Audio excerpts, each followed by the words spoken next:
So welcome to tonight's webinar provided by the Association of Optometrists. Webinar for locum practitioners. We'll be covering how to ensure that if you are self-employed, you stay on the right side of HMRC and do not end up being reclassified as employed. I'm Ed Bickerstaff. I'm an AOP Council member and I'll be hosting today's webinar. I'm delighted to be joined by David Malik Davis from TWD Accountants, who are the AOP affinity partner. AOP members do get preferred rates with them.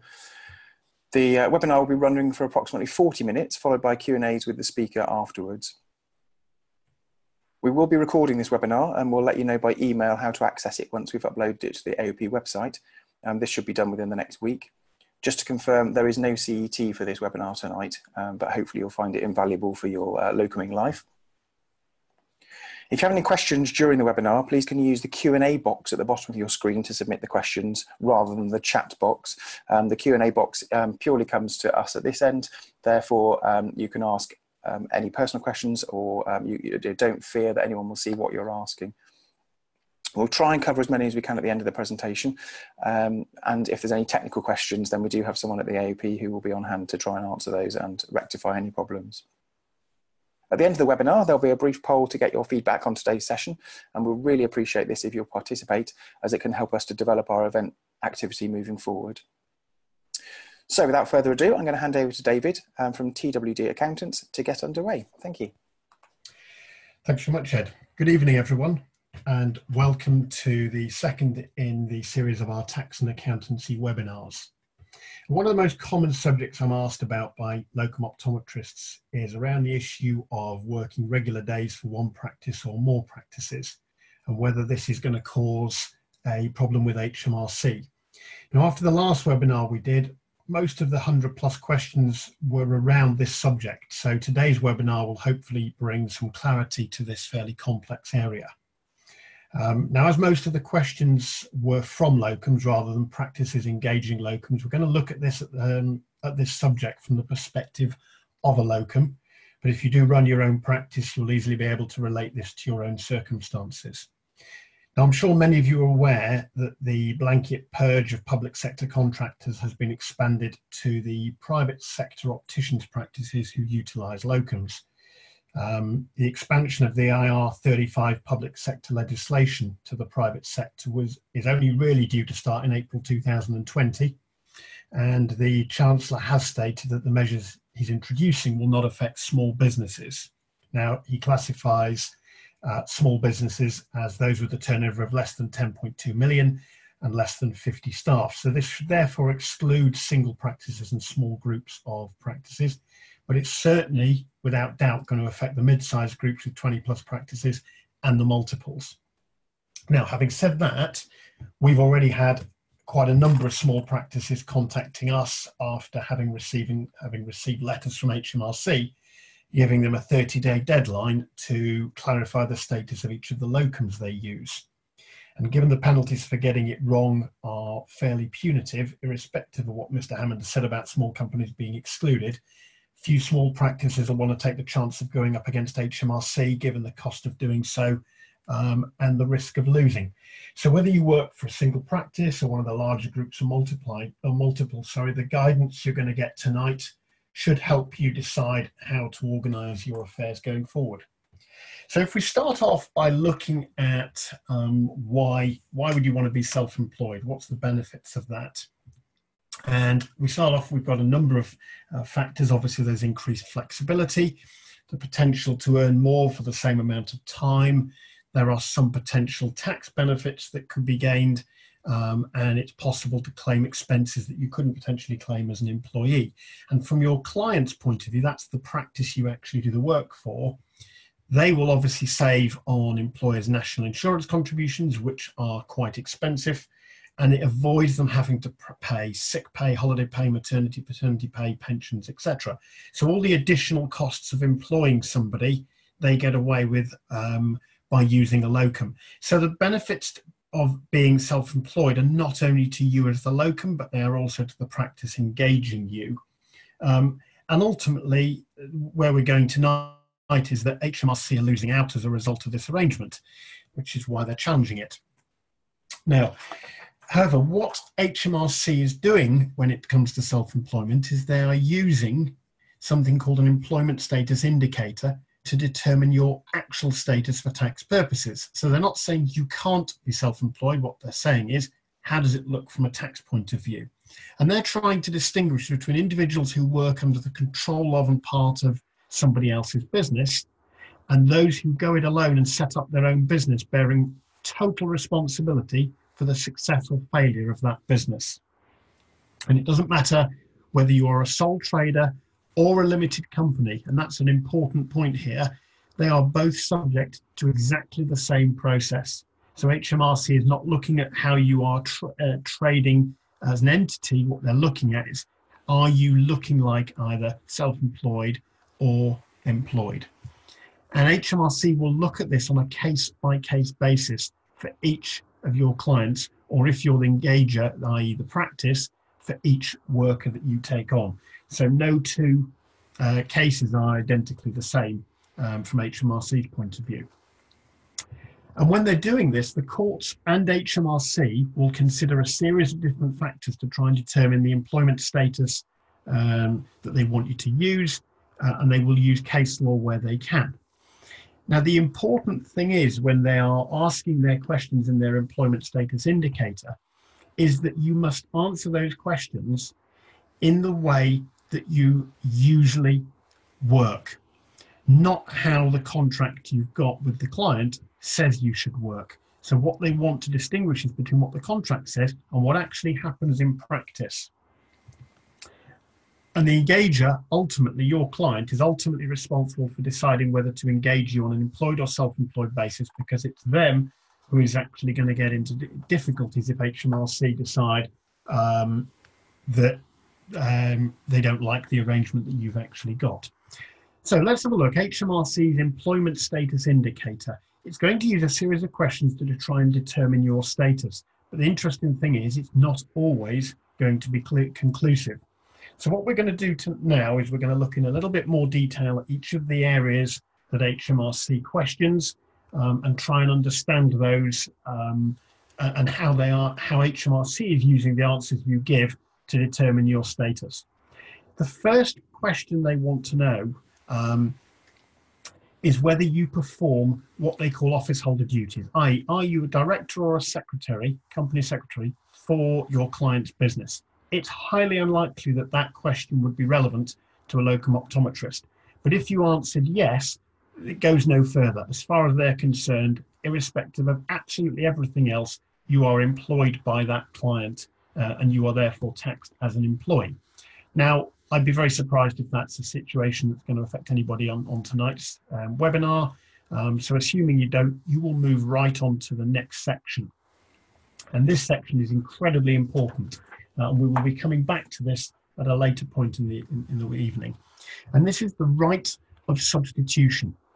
And what that means is that HMRC want to know if you were unable or didn't want to carry out the work yourself for any reason, could you send a substitute in your place?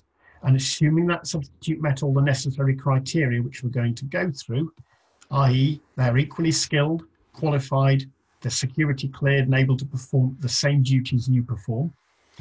They are not being interviewed by your client before they start, obviously, except for if there were security or special checks for them that they needed to conduct.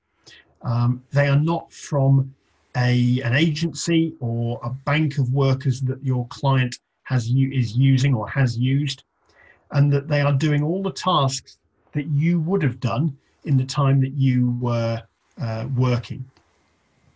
If your client has the right to reject that substitute, even if it meant that all the cases they were going to see that day have to be cancelled, okay, then you don't have the right of substitution. If the client always accepted your substitute, then you have the right of substitution. And that is an incredibly important point. Okay? If you answered yes to that question that you do have the right to substitute, the next question they want to know is who will pay the substitute? Okay? Is it you or is it your client? If it's you, okay, you are going to be told you are self-employed. and that's the end of the questions. It will finish at that point. There is no further question to be asked. You are classed as self-employed. And that is exactly the same whether you're a sole trader or a limited company. If you don't have this right, then you must continue with the questions. And the next question they will move on to is looking at what your working arrangements are. And they're trying to determine here whether you have some control or whether the control is in the hands of your client.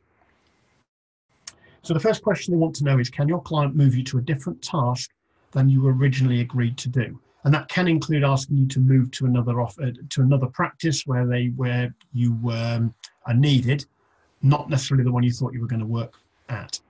Now, if the answer is yes, they can do that, and I just have to do it, HMRC's take on that is a tick in the employed box. Okay? If they can do it with your agreement, which is probably the most common answer, it's in the middle and it hasn't indicated yes, you're employed or no, you're not. And if it's no, you'd require a new agreement. That will be on the basis that you were self-employed. They continue in this line and they ask whether your client has the right to decide how your work is done. If the answer is yes, then again, that's a tick in the box saying you are, this is indicative of you being employed. If the answer is no, then that's indicative of self-employment. And if it's no because it's highly skilled, that's a little bit towards self-employment, but not necessarily, as is partly. Okay, so there are various degrees of that they would take in those answers to decide whether or not that's indicative of employment or otherwise. They then want to look at your working hours. Again, how much control do you have over your working hours? Do they decide the schedule of your working hours? If it's yes, your client decides it, then that's indicative of an employee situation. If it's no, you decide your own schedule, that's self-employed. And partly if you and your client agree, so they would say, we need you to be here by 9 because we've got the first client booked in. Or you say, well, I can't make it till 10. Could we have the first one at 10 o'clock? That's far more down the lines of being self-employed. You do have some agreement with your client as to how the work will be done and when. In terms of your place of work, so again, can you choose where you work? Yes, so that could be you work from home. In this particular situation, as a locum optometrist, you couldn't choose. You are required really to work wherever the task needs to be carried out, which would be the practice. And there's nothing wrong with that. In this particular answer, the task determines the location. That's absolutely fine. That's indicative of being self-employed, but could be employed as well. So they're not sort of gauging it either way at that point. Now, here we're getting on to the more important point of financial risk. If you remembered at the beginning, HMRC are trying to see whether you are really running your own business. And running your own business normally incurs financial risk. So what they're looking to find out is whether you have to provide anything that you can't claim back from your client. Now, in the past, you could say locum optometrists provided their own equipment, and that equipment could be fairly expensive. And these items you would have bought, that you needed them to actually do the work for the client. They weren't provided by your client, and the cost of them was obviously a financial risk if you didn't have any work. So there's your financial risk element. What you can't include in that is phones, tablets, laptops, and a retinoscope and ophthalmoscope would not prove sufficiently expensive as to provide a financial risk. Now, what HMRC are looking at there is the items or the equipment that you've purchased sufficiently expensive as to cause you a serious financial problem if you don't have any work? So if you'd spent £15,000 to £20,000 on something and you didn't have any work, there's a substantial risk. And they would look at it in the same way maybe they look at a builder purchasing materials to build a house, spends £100,000 on the materials, sells the house for 140. The end of the day, the material cost was very substantial in terms of the income. What they wouldn't accept is spending a couple of £1,000 on a piece of equipment when you could make 30, 40 or £50,000 in a year using that piece of equipment. So this financial risk area is an incredibly important point from HMRC's perspective, but unfortunately from a locum optometrist, it's probably not one that you're going to be able to rely on, which is unfortunate. Next area they're looking at is how are you paid? And if you don't provide equipment, they want to know, are you paid obviously as an hourly, daily or weekly rate, which is the most normal way, and that's why I've highlighted these areas, this point in blue. Are you paid a fixed price for the specific work, an amount based on how much work is completed, percentage of the sales you generate, or a percentage of your client's profits or savings? Now, although it would seem a little bit strange, only the very last one of those points would be an absolute indicator of self-employment. If you were paid a percentage of your client's profits or savings, you would be classed as self-employed. Okay? They might continue to ask the questions, but at the end of it, it would still say you're self-employed. All the others, no matter how you answer them, don't indicate necessarily that you are self-employed. They're just an indicator that might potentially lead towards employment or self-employment. Now, the interesting thing is most locums are paid paid a daily rate, and that to HMRC is a very clear indicator from their point of view of employed, because it's no different to somebody who turns up and gets paid for being there that day, whether or not they have to do any work. If you were paid based on the number of number of cases you've dealt with in a day, then that might be a little bit more towards self-employment. But unfortunately, most of the locums I've spoken to have told me they're paid on a daily rate, and therefore, from HMRC's point of view, that's an indicator of employment. Again, continuing on this area of financial risk, what HMRC want to know is who's responsible for correcting mistakes. So if you made a mistake or your client wasn't satisfied with the work and somebody was issued with a pair of lenses that were incorrect, who would actually pay for those to be rectified? So do you pay it? And you would have to cover the cost of a retest and replacement of any incorrect lenses. Okay. If the answer is yes, then that's indicative of self-employment. If the answer is no, and this is, remember, in practice, not necessarily what the contract says, then that would be the same as an employee who would not have to pay for any mistakes they made. Now, again, HMRC are well aware that given that these might not necessarily be a substantial cost, the practice will often pick that cost up. Again, that's not in your interest, because if they're doing that, that's the same as an employee would have. Okay. The next area they're really looking to see is whether or not you have become part of the business in the same way an employee would do so. So, are you entitled to sick pay, holiday pay, workplace pensions, maternity pay, gym membership, benefit schemes, tea and coffee, going to the works functions? These are all the sort of areas that they would say an employee would receive. And although you might say, well, obviously the first four of those are crucial and would be given to any employee, from HMRC's point of view, the other areas are also just as important. So if you were using the tea and coffee facilities, if you attended the works functions at Christmas, if you could take advantage of anything that employees receive by being an employee, then that's not helping your case as a self-employed individual. Okay? That is indicative of being employed. So if you answered yes, you get all of these, they're going to say very clearly, then you're probably employed. If the answer is no, then you're moving on to the next section. So are you responsible for things that an employee would generally get involved in? This is being part and parcel of the business. So hiring, firing, appraisals, deciding on how much people are paid. Are they involving you in areas of the business that you would not expect a locum optometrist to get involved with? And then from that point onwards, Okay, they're looking at, hopefully the answer will be no in this. They're then looking at how you show yourself to the clients, customers. How do you identify yourself when a client comes into the room? How do you introduce yourself at that point? Do you indicate that you work for the client, which would be exactly the same way as an employee would? Do you state that you're an independent acting on behalf of the client, or do you say that actually I work for myself?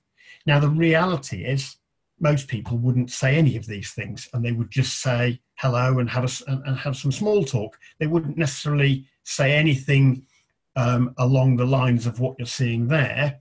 An HMRC might look at that and say, so in practice, really, you will be leading the client to think, the client's customers to think, that you're actually an employee of that business. They've no idea that you aren't an employee, and they would treat you in the same way as any other employee.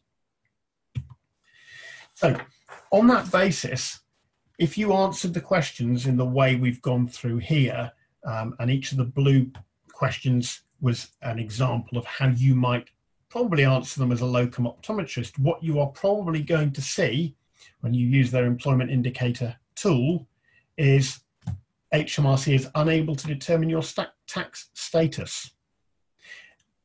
And that is a challenge, because what they're saying is, even though you said that you are not receiving the benefits an employee would get, even though you've said that you're not part and parcel of the organisation, even though you've said that you're paid either for each test you do, they are still looking at this and saying, well, we still at this point can't decide whether you are self-employed, which you would think is a bit crazy, given the fact that it would be very clear if you were employed, you'd have all the various benefits, and you get none of those.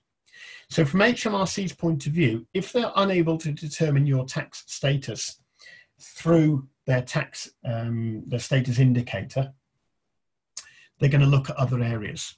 So really, just to reiterate, the only true factors, or the only factors that are true indicators of self-employment out of everything you've seen this evening so far, are the right of substitution, where you pay the substitute, and the provision of expensive equipment creates a genuine financial risk. If you don't have either of those, you will end up seeing HMRC say they cannot determine your status. Okay. Again, these are really important points, especially the first one. So you also have to be aware that even if the answer to the questions was yes, HMRC can check.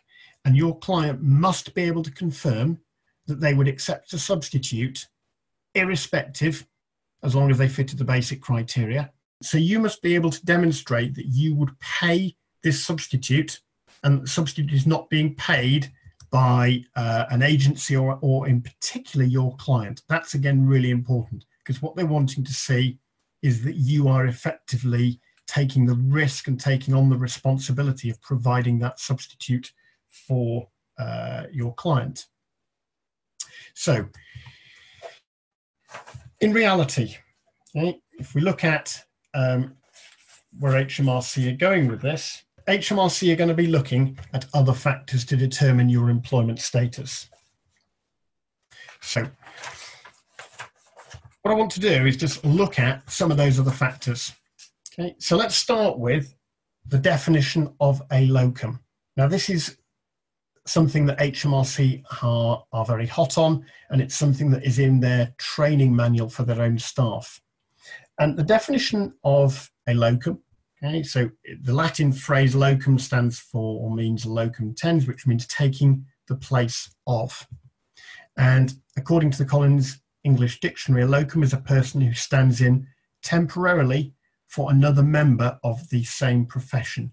Now, these are really important points that HMRC is using and relying on in their decision-making process. So for each client that you work with, you need to consider two things. Are you A, providing a service on a temporary, short-term or ad hoc basis to replace an absent optometrist? That means somebody who might be off sick, on holiday, on maternity or paternity leave, or the practice may have lost their full-time optometrist and be looking to replace one and has brought in a locum in the meantime. Or B, are you providing a regular service on a part-time basis? Okay. This is a question you need to ask, and it's really important. Okay. If you do not have the right of substitution and you don't provide expensive equipment and you've answered A, then for this client, you're likely to be deemed as self-employed. Okay, so this is where you are acting on a temporary basis. If you've answered B, then from HMRC's point of view, you are likely to be deemed as employed. Now, I know that's going to be quite a big change for a lot of people attending tonight's webinar.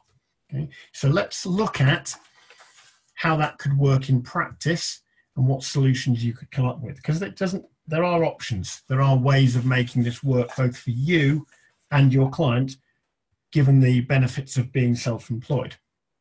So possible solution number one is that you build a client base of practices for whom you do irregular days throughout the year, standing in as and when it's urgently required to take advantage, to take the opportunity to deal with short-term requirements for cover. Okay? And while you're doing that and building up your base of clients, you can be supported by practices that engage you on a regular basis, either a day a week or a day every other week, or even maybe more than that, on an employed basis until such time you have a sufficiently large client base to give you all the self-employed work you could possibly handle. Okay? That's one option. The other option, okay, is you start to treat your business in the way the revenue want it to be. And you build a client base, but you provide an enhanced service to your clients, and you engage your clients on the basis that you have the right of substitution and that you will carry the financial risk of that substitution if it goes wrong. If the substitute does anything that costs the practice, you will pay it, that you will pay the substitute yourself, possibly even that you will pay the substitute a little bit less than the amount you get paid, because that's how you would normally run a business. Okay? And if you do that, there are clear benefits to you and your client, and HMRC will completely accept your status as self-employed. So the point of substitution, which I mentioned was incredibly important, is the deciding factor between you being employed and self-employed if you want to work regular days for the same practice. Otherwise, regular days for the same practice are very likely to be challenged as part-time employment. And given that there are many, many businesses that now have a whole bank of employees who do part-time work, okay, they're employed, they may do a day a week, a day a month, day every 3 months, but they are employed. Okay? So HMRC will look at that and say, there's no reason why the practice could not have an employee to do that work. So the right of substitution is the key that gets you out of that difficulty. Ultimately, it's up to your clients to determine how they're going to engage you. They have the risk here, because if HMRC determines you as an employee and they've not been taking the tax and national insurance they should have done, and they've not paid over the tax and national insurance as an employer, they will be the one that has to pay the bill plus any interest plus any penalties HMRC decides to levy. Okay? So it's up to them at the end of the day how they engage you, but if you work with your clients, you should be able to actually come up with something that works for both of you and ensures that you can continue to operate as a self-employed individual. Now, if you want to have a look at HMRC's employment status tool, I've put the link to it on that slide. Okay? You can go into that tool, you can answer the questions in multiple different ways, okay? And at the end of it, you will be given answers, and you can try different scenarios to see what happens. Ultimately, even if you do that, you're going to find out pretty much what I've explained to you tonight, that the only real determining factor for self-employment is substitution, and all the other things that you currently do as a locum will not guarantee your self-employed status. If you've got any questions regarding that tool, there is a phone number and an email address. They are very helpful if you call up, but they are quite clear as to how they're looking to use this going forward. And like I said, although it's really only meant to be for sort of larger businesses and the medium-sized businesses, we're already seeing smaller practices that are being put through the mill and being challenged by HMRC on the status of their locums that they're taking on and using. That really brings us to the end of this section. We can now look to handle any queries or questions that you've got. So I'm going to pass this back to Ed, who can let me know what questions have come through so far. Fab stuff. That was a very interesting presentation, David. I think it's got a few people querying lots of things. So I've been scribbling down some questions to ask as we go along. Still some coming in now. Just running through, some people are asking if they've got regular days, but they charge different amounts to different practices.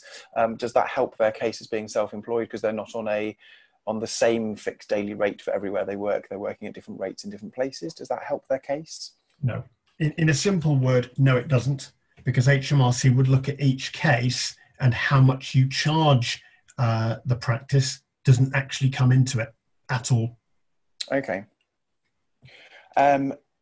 If you're doing regular days, let's say regular 2 days a week for one practice, effectively self-employed, but also you do have other variable clients, so you're then sort of a bit more true locuming, you have your own equipment and everything else. Does that help your case? When you mention equipment, it does really depend on what equipment you've got. HMRC really are looking to see that you've got a significant financial risk in relation to the return that you gain from that work and using the equipment you purchase. If something you purchased was 10, 15, 20,000 pounds, which I doubt it would be, but if it was, and you were taking that to each of your practices, you would be able to answer that you provide equipment. And that equipment would be a substantial cost and a substantial risk. What you can't do is say, I spent £500 on a couple of pieces of equipment, I need to have them, and they're not provided, because HMRC would say, well, that's not the same as running your own business, because employees often provide a small amount of equipment. Often employees provide, chefs, for instance, will provide their own knives. Certain teachers might provide certain books. You could find plenty of examples of professions where, as an employee, you purchase something to enable you to do that job. Even mechanics provide their own tools, but they're not spending £20,000 on them. So it isn't an indicator, and really it comes down to, you'd have to provide some substantial tools, but the key bits are those regular days. You have to ask that question I put at the end. Are you really taking a part-time position at that practice, or are you standing in for someone who temporarily isn't there?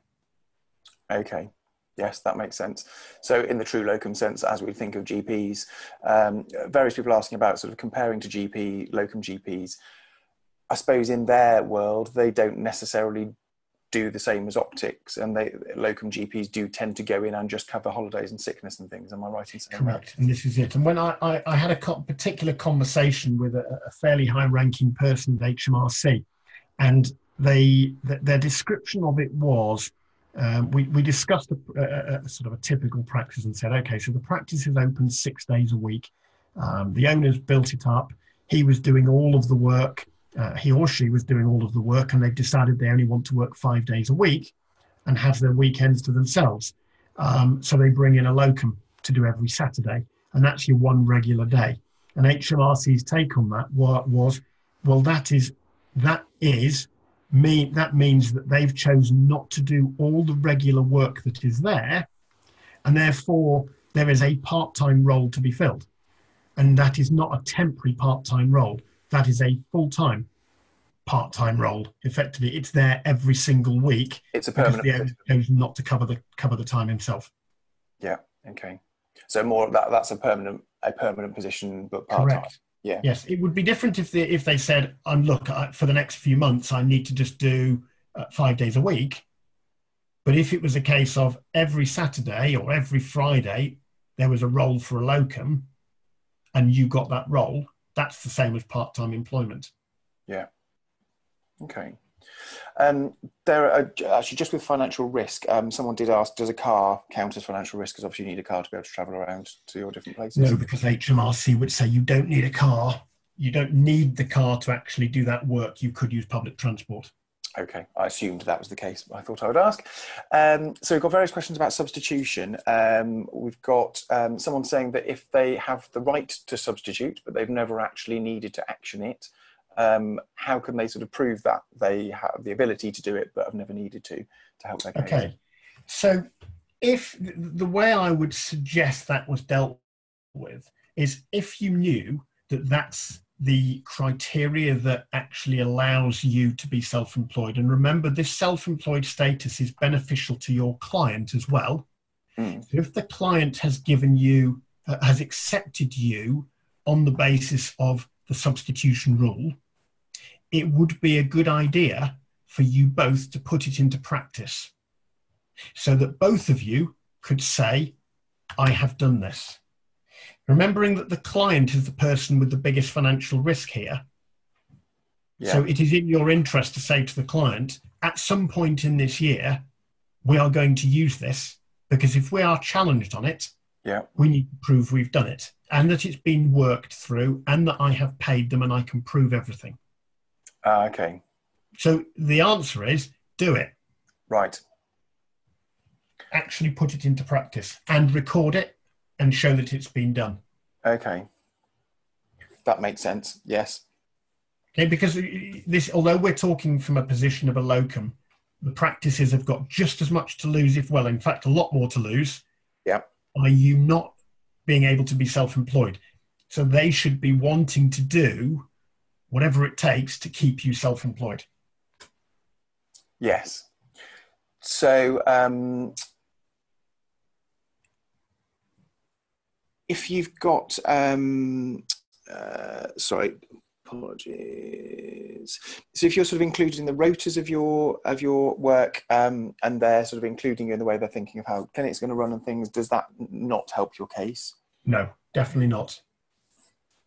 Because then if you're included in the rotas, you are becoming part and parcel of the organisation, and effectively they are treating you in the same way that they treat their employees.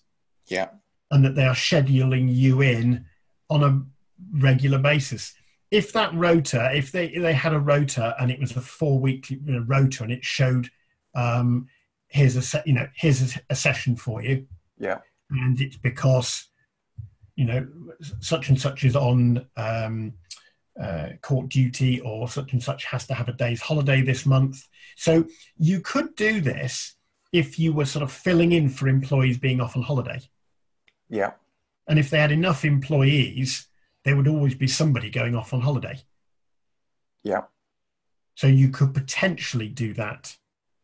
But again, it depends on how regular it becomes.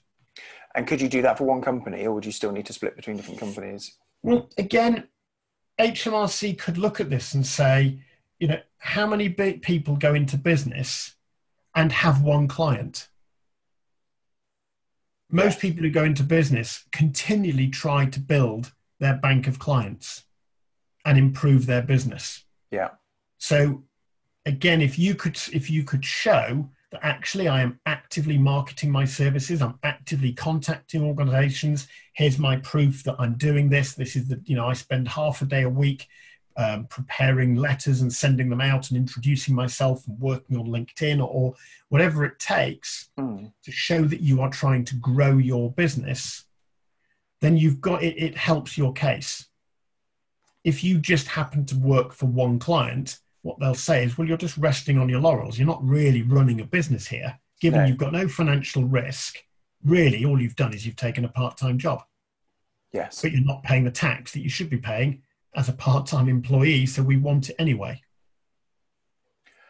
And then I suppose a big question that's coming up a lot is the Specsavers business model, which obviously can work both ways. It could be that they are one big company, or it could be lots of little companies.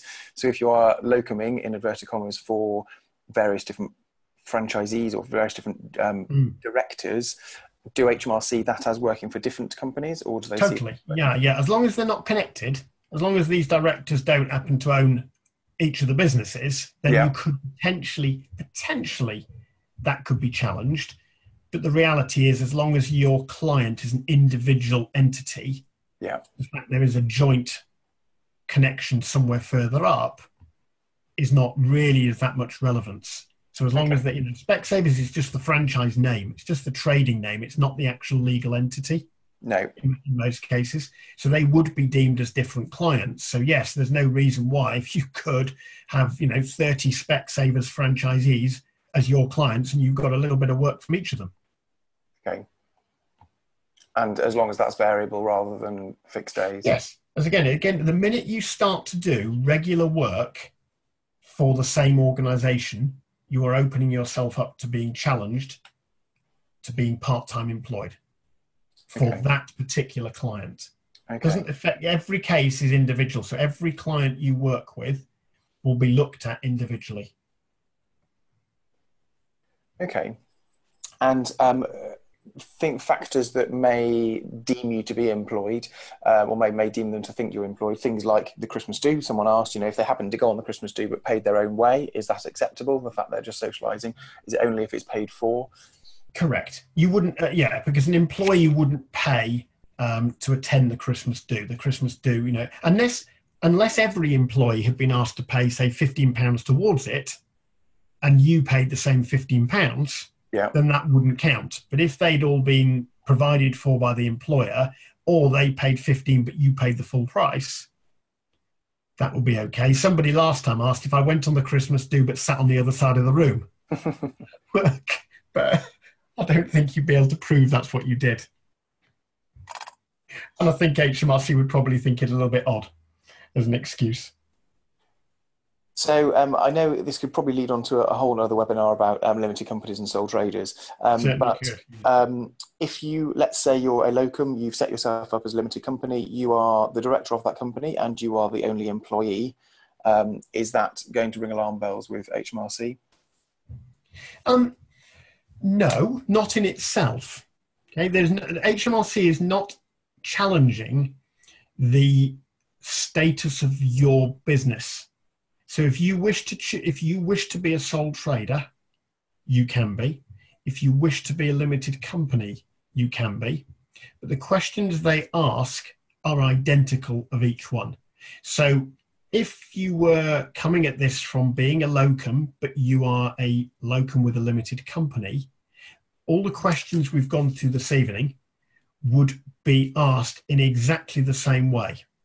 And if you didn't have the right of substitution through that limited company, you would continue straight on to the next section as to how you were paid, whether you provided equipment, whether you got any of these benefits. And the answers at the end of it would come out exactly the same, whether you were in sole trader or limited company.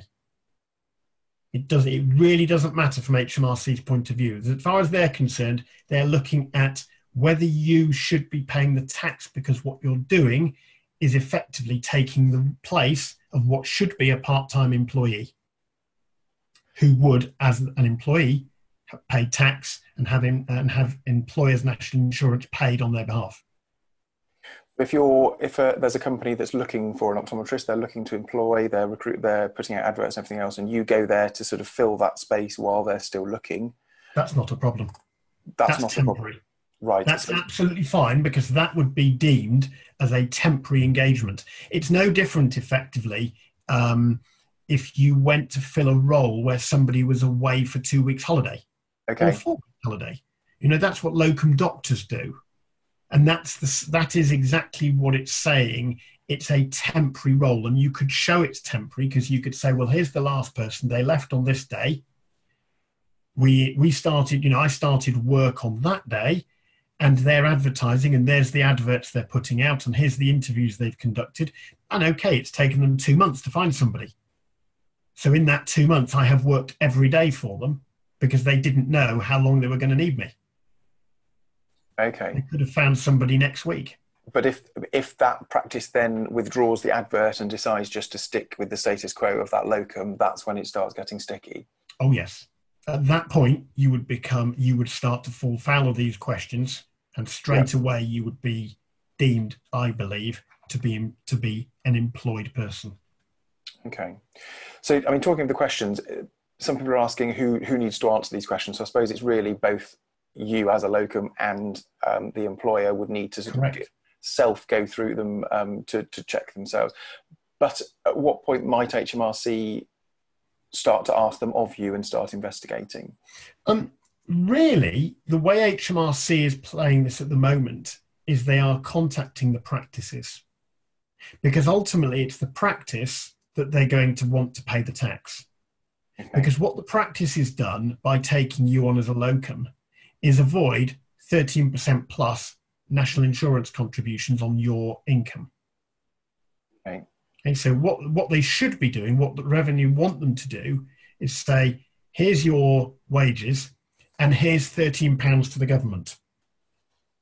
Okay, based on your gross pay. Yeah. And what they're actually doing is saying to you, here's £105 or £107 for being self-employed, and I don't pay anything to the government, so I'm better off.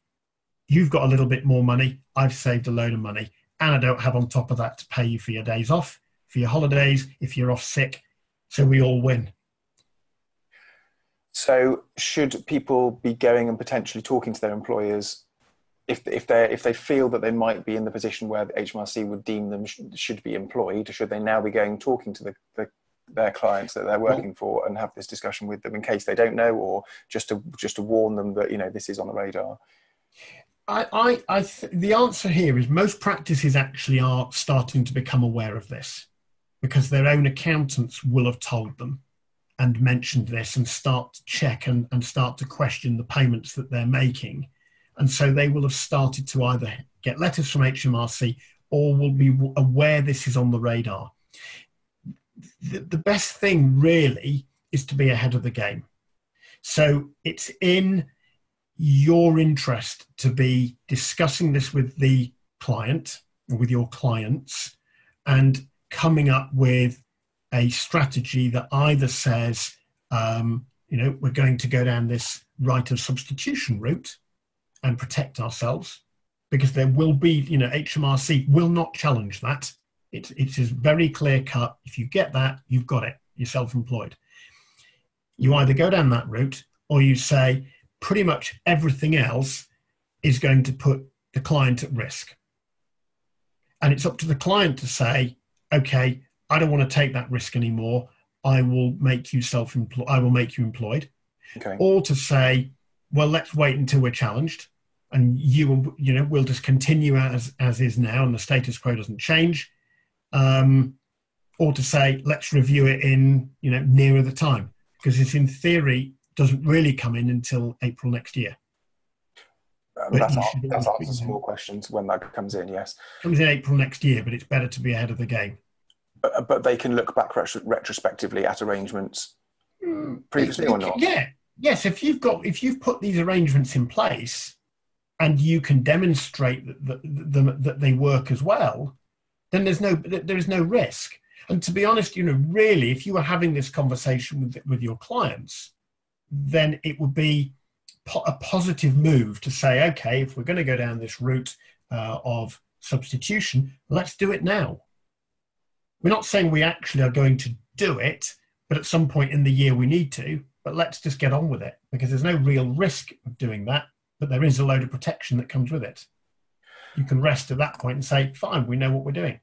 And with the substitution, can that just be an ad hoc arrangement with friends, colleagues, or should a more definite arrangement be set up? So, for example, someone has suggested if you and, let's say, 5 other local locums informally set up an arrangement that you'll all substitute between yourselves, is that adequate enough? As long as those other locums are not working for your client. Right, so you can't substitute someone who's already working for them. No. You've got to be very careful that what you don't do is just swap the work amongst yourselves. and Okay. all be each other's substitute, because the rule basically in there said, with this substitution, I'm just going to make sure I get this point up. They are not from a pool or bank of workers regularly engaged by your client. Right. So if you've got a pool of half a dozen that all work for different companies, but you then have this Correct. arrangement, you can substitute. That's fine. Okay. Absolutely. And that would be the best way to do this. If you all got together and said, okay, this is what we're going to do. None of us work for each other's clients, but in the event we really, we've got a problem, we'll find a way between us to solve it. Now, you could even say in the agreement that in the event you can't, you would pay the losses that the practice incurred that day from cancelling those appointments, if there were any. Okay. Okay, because that would be what you would do if you were running a business and you caused your, and I mean a typical business, and you with employees and all the sort of buildings and staff and equipment, and you caused your client financial loss, you would have to cover that loss. Right. So if your contract said we have the right of substitution, but if in the event I don't find a substitute, I will cover the full cost of any losses, which could be, you could determine would be a maximum number of failed appointments and the cost of rearranging those appointments. Okay. So that would be your absolute risk. You've not only got to find the person, but if you fail, there is a financial risk to you for doing that. And not only have you not earned any money, you've ended up spending a load of money for the day. Right. You've got to make sure that this has a proper, true business approach about it, not just that it's been engineered to get around the rules. I see. Yes, that makes sense. The client can't be at risk from taking this on. You have to cover all the risks. In exactly the same way as if the substitute did something wrong, caused a problem, stole from the till, whatever it might be, you're carrying all the risk of that happening. Okay. Not the substitute. He has no risk whatsoever. He just turns up, or she just turns up, does the job, and goes home, and you then pay them subsequently. Right. The risk must be entirely on you. And should that be a sort of written contract? I mean, the AOP do provide a locum contract, which may well need to be rejigged post these changes. Is it to advise the locums do have that contract in place? Totally. Yes. It is very important that this is all in the contract, because HMRC would want to see that, but then they would also want to say, fine, we accept it's in the contract, prove it's happened. Prove that in practice it actually happens. Okay. And if you're a locum working for either exclusively or almost exclusively working for one single locum agency, in theory, should you be employed by that agency? That really is going to be down to the agency, and the agencies are a whole different ballgame. Okay, so all of this is where you're not working through an agency. Okay, the minute you start to involve an agency, this is a different scenario both for the client and you. Well, you as well. The agency arrangement is separate.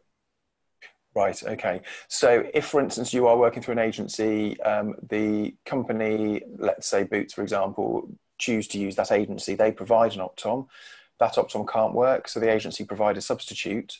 Correct. Does that get the optometrist out of... Well, the optometrist isn't at risk here. Right. The optometrist has no risk in that situation. The contract is not between the the locum has no risk here. No. The optometry practice itself has a risk. Right. But the risk would be removed because they're using an agency. Okay. So they are getting different people to do different roles as and when. Right. And the agency is employing you. So quite often you've got a situation where you might work for an agency and they actually employ you but farm you out to different people. Okay. So you are sort of employed almost on a 0 hours contract type thing? Yes. Okay. If you have your own limited company, so I asked earlier about you being the sole director and sole Yes. employee. If you employ somebody else, probably in inverted commas, to do your admin, i.e. a family member or not, does that help or not? Or is that for the limited company webinar?